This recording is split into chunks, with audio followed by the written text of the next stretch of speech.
চলতে চলতে আরেকজন চলে এসছে লাউ নেওয়ার জন্য। আমি লাউটা নিচ্ছি 25 টাকা দিয়ে, খুবই সুন্দর লাউ, বাড়ি গিয়ে ডাল দিয়ে রাঁধে খাবো, হেবি সুন্দর লাউ। দেখেছো লাউ আনতে আনতে বিক্রি হয়ে গেল, এগুলো খুব টেস্ট এবং খুব সুস্বাদু। ফ্ল্যাশব্যাক। সবাইকে শুভ সকাল অ্যান্ড গুড মর্নিং। এখন উপস্থিত আছি আকাইপুর হাটের মধ্যে। তো যে লাউ সবজি হয় সেগুলো তো অনেক দেখেছি, অনেক খেয়েছি, তো আজকে নতুন স্টাইলে একটা লাউ প্যাকিং হয়ে এসছে, সেটাই তোমাদের দেখায়। লাউ হলো এরম ভাবে ক্যারি ব্যাগের মধ্যে প্যাকেট হয়ে এসছে। দাদু এগুলো প্যাকেট করা কেন? তো দাদু এই লাউ প্যাকেট করা কেন?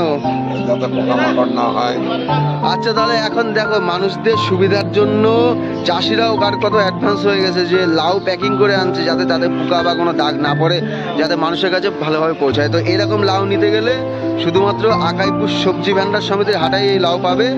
এই দেখো পুরো ব্যাগ ভরে এসেছে। এগুলো রেট কি রেট?